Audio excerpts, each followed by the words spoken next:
Hello everyone, welcome back to our channel Login 8. In this guide video, I will show you how to find Bank of America Swift code.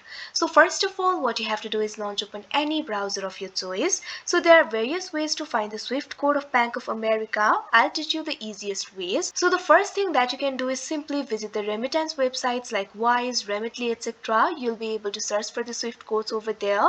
Let's go to the website of Wise. For that, click on the search bar, type in wise.com/gb/swift-codes. Now press enter.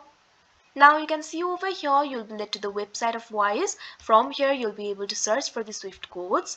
Over here you'll be able to search the Swift code by the country and bank. First of all, simply select a country. Click on the field of select a country. Now what you have to do is select the country over here. You can see over here I've selected United States. Now click on the option select a bank. Now what you have to do is type in Bank of America over here. You'll be able to see the results. Simply click on the option Bank of America. Now also select a city. Click on the field of select a city. Now simply select the city over here. Now click on the option Find Swift code.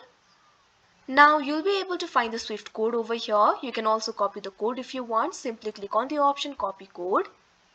So this is basically the Swift code of Bank of America. There is much easier way to find the Swift code too. For that, simply launch open any browser of your choice. Now what you have to do is click on the search bar and type in Bank of America Swift code. Press enter. Now you'll be able to see the results over here. If you're using Google Chrome, you'll also be able to find the AI overview where you'll be able to find the Swift code. Also, you'll be able to find several other results where you'll be able to find the Swift code of Bank of America. So that is how you find Bank of America Swift code. I hope you found this video helpful. Thank you for watching. Make sure to like, share and subscribe to our channel.